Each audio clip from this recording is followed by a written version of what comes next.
స్పష్టమైనటువంటి వ్యవహారం బయటకు వచ్చింది. మీరు భారతీయ జనతా పార్టీకి ఓటేయమని చెప్పి పిలుపునిస్తున్నారు.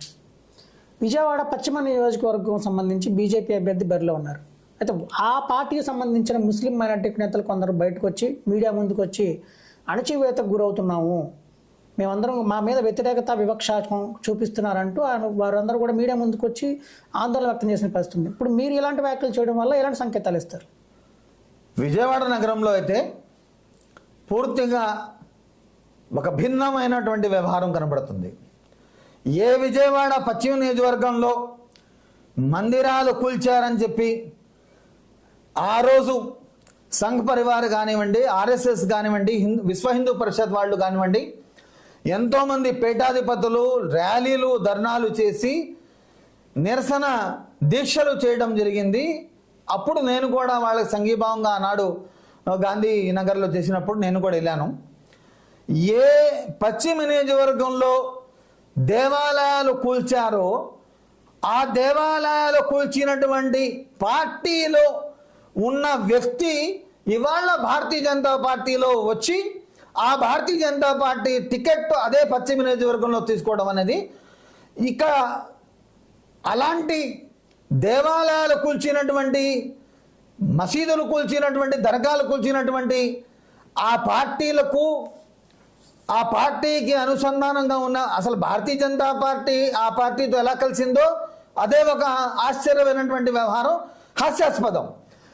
కలిసిన మళ్ళీ పశ్చిమ నియోజకవర్గంలో ఆ వ్యక్తిని నియమించడం, అలాంటి పార్టీ నుంచి వచ్చిన వ్యక్తి ఇక్కడ మళ్ళీ నిలబెట్టడం అనేది, ఇది ఒక రకంగా చూస్తూ ఉంటే పూర్తిగా అంటే జనాలు అమాయకులు, మేము ధనం పెట్టుకుంటే డబ్బులు పెట్టుకుంటే ఏమైనా చేయగలుగుతాం, బిమ్మిని చేయగలుగుతాం, తిమ్మిని చేయగలుగుతాం అనేది ఇక్కడ ఒక రకమైనటువంటి ఆలోచన ప్రజలకు సంకేతాలు ఇవ్వడానికే ఇవాళ పశ్చిమ నియోజకవర్గంలో మైనార్టీల అధిక శాతంలో ఉన్నటువంటి పశ్చిమ నియోజకవర్గంలో పూర్తిగా ఇవాళ ఒక ధనవంతులు అంటే ఇక్కడే కాదు, మీరు ఎక్కడ చూసినా జగన్మోహన్ రెడ్డి గారు 7 ఎమ్మెల్యేలుగా ఇచ్చారు, చంద్రబాబు నాయుడు గారు 3 ఇచ్చారు. కానీ గతంలో అయినా కనీసం 4-5 అసెంబ్లీలో కూర్చున్నారు. ఇవాళ చూస్తూ ఉంటే వీళ్ళ మీద ధనబలం కలిగినటువంటి వ్యక్తుల్ని నియమించడం ద్వారా అసెంబ్లీకి రేపు ఏ పార్టీ నుంచి వెళ్ళినా కూడా 2 లేక 3 ఇద్దరు వ్యక్తులు వెళ్తే చాలా గొప్ప. ఎందుకంటే వీళ్ళ మీద ధనవంతులు, కుబేరులు, పెద్ద పెద్ద సామ్రాజ్యం నడిపే వాళ్ళని తీసుకొచ్చి అక్కడ పెట్టి రాజకీయాలు చేయాలనుకుంటున్నారు. కాబట్టి మేము ఒకటే అంటాం, ఇవాళ మీరు ఏదైతే డబ్బులతో మేము అన్నీ చేయగలుగుతాం అనుకుంటున్నారో, కానీ దైవ ఆగ్రహం 2 ఉంటాయి. అనుగ్రహంతో గెలవడం వేరు, ఆగ్రహానికి గురయ్యి రేపొద్దున మీరు పతనం అవడం కూడా, ఇవన్నీ కూడా తారుమారు అవుతూ ఉంటాయి. కాబట్టి ఎక్కడ ఏ మనిషి కూడా దైవానికి భయపడి ఇవాళ ఎవరైనా, నేను ఒకటే స్పష్టంగా చెప్తున్నా, వాళ్ళకు భయపడో ఇళ్లకు భయపడో ఎవరికో భయపడి మీరు ఏమి రాజకీయాలు, ఈ రాజకీయ నాయకులు చెప్పే మాటలకు, ఈ రాజకీయ నాయకులు చెప్పే సౌతితల ప్రేమకు, ఈ మాయమాటలకు మీరు లోను కావద్దు. మీకు స్పష్టంగా మీకు నచ్చినటువంటి వ్యక్తి ఎవరైతే మీకు అనుకూలంగా ఉంటారో, ఎవరైతే మీ రాష్ట్రానికి బాగు చేయగలుగుతారో, ఎవరైతే మీకు అండగా నిలవగలుగుతారో ఆ వ్యక్తులకు మీరు స్పష్టంగా ఓట్లేయండి. కానీ ఇక్కడ వ్యవహారం అంతా కూడా భయపెట్టించి రాజకీయాలు చేయాలనుకుంటున్నారు. వీళ్ళకి కాదు మనం భయపడేది, ఈ పార్టీలకు కాదు, ఈ నాయకులకు కాదు, వీళ్ళ ధనానికి కాదు, వీళ్ళ బలానికి కాదు. మనం భయపడేది ఆ దైవానికి, ఆ సృష్టికర్తకు భయపడాలి. ఆ సృష్టికర్త నిర్ణయమే సర్వోధార్యం. అంతిమ నిర్ణయం అనేది సృష్టికర్త నిర్ణయం తప్ప వీళ్ళ చేతుల్లో ఏమీ లేదు. వీళ్ళేదో తీసేస్తారు, వాళ్ళేదో ఉంచేస్తారు. వాళ్ళు చేయాలనుకుంటే 4% రిజర్వేషన్ గత 10 సంవత్సరాలుగా నరేంద్ర మోడీ గారు ఎందుకు తీసేయలేదు? తెలంగాణలో మాట్లాడినటువంటి అమిత్ షా గారు, నరేంద్ర మోడీ గారు ఇక్కడ ఆంధ్రాలో వచ్చి 4% రిజర్వేషన్ గురించి ఎందుకు మాట్లాడలేదు? అంటే ఒక రకమైనటువంటి ఒక ఏరియాని బట్టి ఒక్కొక్క రాజకీయం, ఒక్కొక్క ఏరియాని బట్టి ఇంకో రాజకీయం.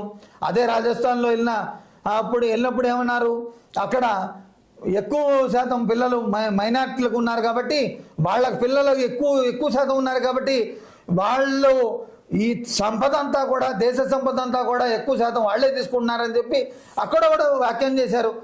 ఈ రాజకీయ లబ్ధి కోసం చేసే వ్యాఖ్యల్ని మీరు లెక్క చేయాల్సిన అవసరం లేదు. నిజంగా చిత్తశుద్ధితో పనిచేసే రాజకీయ నాయకులు ఇవాళ పరిస్థితి ఎవరిని కూడా చిత్తశుద్ధితో మైనార్టీలను ముఖ్యంగా పూర్తిగా కేంద్రంలో కానీ రాష్ట్రాల్లో కానీ అణిచివేసే రాజకీయాలే ఎక్కువ శాతం ఉన్నాయి. ఎవరిని నమ్మే పరిస్థితి లేదు. కాబట్టి మీరు నమ్మేది ఆ సృష్టికర్త నమ్మండి, ఆ సృష్టికర్తపై విశ్వాసం ఉంచండి తప్ప ఈ రాజకీయ నాయకుల మాయమాటలకు లోను కావద్దని చెప్పి నేను స్పష్టంగా తెలియజేస్తున్నాను. ఏవైతే కూటమి పార్టీలు ఉన్నాయో టీడీపీ, జనసేన, బీజేపీ, ఈ 3 పార్టీలు కూటమిగా ఏర్పడిన తర్వాత ముస్లిం మైనార్టీలకి పెద్దపీట వేస్తామని విస్తృతమైన హామీలు ఇస్తున్నారు. అలానే ఏ సభలో కూడా, ఎలాంటి సభలో అయినా సరే ముస్లింలకి మేము భుజాన వేసుకుంటామని చెప్పి మైలవరం నియోజకవర్గం కానీ, పశ్చిమ నియోజకవర్గం నేతలు కానీ చెప్తూ వస్తున్నారు. కానీ ప్రస్తుత పరిణామాల నేపథ్యంలో ముస్లింలు ఏవైతే ఉన్నారో మైలవరం కానీ, పశ్చిమ నియోజకవర్గం కానీ వ్యతిరేకత కొనసాగుతూనే ఉంది. ముస్లింలు ఎవరైతే ఉన్నారో వాళ్ళందరూ కూడా వాళ్ళు వ్యతిరేకిస్తూనే ఉన్నారు. అంటే వాళ్ళకి వివక్ష ఉందని, మాకు ప్రాధాన్యత లేదనే వాదన వినిపిస్తూనే ఉంది. ఇలాంటి నేపథ్యంలో బీజేపీతో అంటగాకిన టీడీపీ, జనసేనకు కూడా మీరు ఓటేయమని ఎలా చెప్తారు? నేనేమంటున్నా అంటే ముసుగు తొలగించండి అంటున్నా తప్ప నేను కూటమికి ఓటేయండి అని నేను చెప్పట్లా. నేనేమంటున్నా అంటే మీరు ఎవరికి ఓటేసినా కూడా, అంటే బీజేపీతో కలిసింది కాబట్టి కూటమికి ఓటు అవుతుంది కదా. మీరు ఎవరికి ఓటేసినా కూడా అంతిమంగా కూటమి అవసరమే ఉంది. అదే మైనార్టీలు పూర్తిగా వన్ సైడ్ అయిపోయి మేమంతా కూడా భారతీయ జనతా పార్టీతో మాకేం వ్యతిరేకత లేదు అని చెప్పి అంటే అప్పుడు వీళ్ళు నిజంగా చెప్పేది ఈ కూటమి ఎందుకు అయింది? ఏ రాష్ట్ర ప్రయోజనాల కోసం వీళ్ళైనా కూటమి చేశారా? రాష్ట్రంలో ఏమైనా ప్రత్యేక హోదా ఇస్తామని చెప్పి హామీ ఇస్తే వీళ్ళు ఏమైనా కూటమిగా ఏర్పడ్డారా? ఆంధ్రప్రదేశ్లో ఉన్నటువంటి ప్రాంతీయ పార్టీలు ప్రత్యేక హోదా హామీ ఏమైనా ఇచ్చారని చెప్పి మీరు కూటమి కలుపుకున్నారా? లేదా గత 5 సంవత్సరాలు పరోక్షంగా మద్దతు ఇచ్చినటువంటి పార్టీ ఏమైనా ప్రత్యేక హోదా తీసుకొస్తానని చెప్పి చెల్లారా? అంటే మీ ప్రయోజనాల కోసం, మీ సొంత లాభాల కోసం ఇవాళ మా ఓటు ఎవరికి ఇవ్వాలో కూడా అర్థం కాని అయోమయంలో ఉన్నాము. అర్థం కాని అయోమయ పరిస్థితిలో మేము ఉన్నాము. ముస్లిం మైనార్టీలు అందరూ కూడా అయోమయ పరిస్థితిలో ఉన్నాము. కాబట్టి మేము ఎవరికి ఓటు వేయాలో, లేదా మీరు ఇంత భయం ఉంటే వీళ్ళు భయపెట్టిస్తున్నారు, వాళ్ళు భయపెట్టిస్తున్నారు అనుకుంటే అసలు వీళ్ళు ఎంతకన్నా కూడా వీళ్ళు ఎవరితో భయపడుతున్నారో, వీళ్ళు ఎవరి కాళ్ళు ముక్కుతున్నారో, ఎవరి కాళ్ళ దగ్గర తీసుకెళ్ళి వీళ్ళు వంగ దండాలు పెడుతున్నారో మీరు వాళ్ళు డైరెక్ట్గా కలిసిపోండి. మీరు డైరెక్ట్గా కలిసిపోతే వీళ్ళు మిమ్మల్ని అడ్డం పెట్టి రాజకీయాలు చేసే పరిస్థితి ఉండదు కదా అనేది నా వాదన. మొత్తం ఫైనల్గా చెప్పండి, అసలు బీజేపీకి ఓటు వేయమని చెప్తున్నారా, కూటమికి ఓటు వేయమని చెప్తున్నారా, వైసీపీకి ఓటు వేయమని చెప్తున్నారా, అసలు ఎవరికి ఓటు వేయమని చెప్తున్నారు మీరు ఫైనల్గా?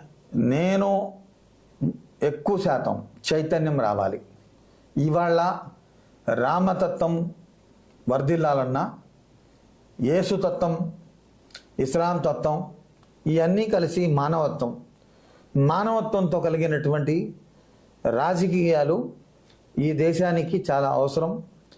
మానవత్వం కలిగినటువంటి రాజకీయాలు ఎప్పుడైతే ఉంటాయో అది ఇవాళ మన గుళ్ళల్లో ఉన్నటువంటి పూజారులు ఎవరైతే ఉన్నారో వాళ్ళందరూ కూడా గుళ్ళకి పరిమితం అవ్వకుండా, మసీదులో ఉన్నటువంటి మతగురులు మసీదులకు పరిమితం అవ్వకుండా, చర్చిలో ఉన్నటువంటి ఫాస్టర్లు చర్చిలకు పరిమితం అవ్వకుండా, దైవ భక్తి కలిగినటువంటి వాళ్ళు, దేవుడంటే భయం కలిగినటువంటి వాళ్ళు, నిజంగా రామతత్వం, ఇస్లాం తత్వం, యేసుతత్వం కోరుకునే వాళ్ళు ఎవరైతే ఉన్నారో ఈ అన్ని తత్వాలు చెప్పేది మానవత్వం. కాబట్టి అలాంటి వ్యక్తులు రాజకీయంలో వచ్చేంత వరకు ఈ రాజకీయాలు, కుళ్ళు రాజకీయాలు, అరాచక రాజకీయాలు, ఇవాళ జరుగుతున్నటువంటి వ్యవహారంలో ఎవరికి ఓటు అయ్యాలో కూడా అయోమయ పరిస్థితిలో ముస్లిం మైనారిటీలు ఉన్నారనేది నా భావన. కాబట్టి మీకు ఓటేయండి. తప్పనిసరిగా ముస్లిం మైనారిటీలు, ఎస్సీ ఎస్టీ బీసీ మైనారిటీ సోదరులారా, మీరు ఓట్లు వేయండి. పూర్తిగా 100కి 100%, 60%, 70%, 80% ఓటింగ్ నమ్మదవడం కాదు, 100కి 100% కూడా ఓటేయండి. 100కి 100% ఓటేసి చైతన్యంతో ఓటేయండి, మనస్సాక్షిగా ఓటేయండి, మనస్ఫూర్తిగా ఓటేయండి. మనం ఓటేసే ముందు నిజంగా మన రాష్ట్ర అభివృద్ధి జరుగుతుందా, మన రాష్ట్రానికి సంక్షేమం జరుగుతుందా, మన రాష్ట్రానికి మేలు జరుగుతుందా, మన పిల్లల భవిష్యత్తు బాగుండాలి. మనమంతా రాబోయే రోజుల్లో పూర్తిగా ఎన్ని కులాలున్నా, ఎన్ని మతాలున్నా, ఎన్ని వర్గాలున్నా అందరూ కలిసికట్టుగా ఉండేటటువంటి వ్యవహారం రావాలి. అందరూ ప్రేమించు, ప్రేమని పంచు అనే తత్వాన్ని కోరుకోవాలి. అలాంటి రాజకీయ నాయకులు, వాళ్ళు స్వతంత్ర అభ్యర్థులైనా కూడా, వాళ్ళు సామాన్యులైనా కూడా, వాళ్ళు ఏ వ్యవహారంతో వచ్చినా కూడా అలాంటి వ్యక్తులకు మీరు నిజంగా చైతన్యంతో ఓటేసి గెలిపించాలనేదే నా భావన. మొత్తంగా అయితే కూటమి పార్టీ సంబంధించి బీజేపీతో అంటగాగుతున్న టీడీపీ, జనసేనతో పాటు వైసీపీ కూడా పరోక్షంగా బీజేపీకే మద్దతు ఇస్తున్న నేపథ్యంలో సరైన నాయకుడిని ఎన్నుకోవాలని, అలానే ప్రజాస్వామ్య వ్యవస్థలో ఓటు హక్కు వినియోగం తప్పనిసరి కాబట్టి ప్రతి ఒక్కరు ఓటు హక్కు వినియోగించుకుని ఎవరైతే పని చేస్తారు అనే నాయకుల్ని మాత్రమే చూసి వాళ్ళని ఎన్నుకోవాలని చెప్పి ఫైనల్గా అల్తాఫ్ బాబా గారు చెప్తున్నారు. సార్, థ్యాంక్ యూ అండి.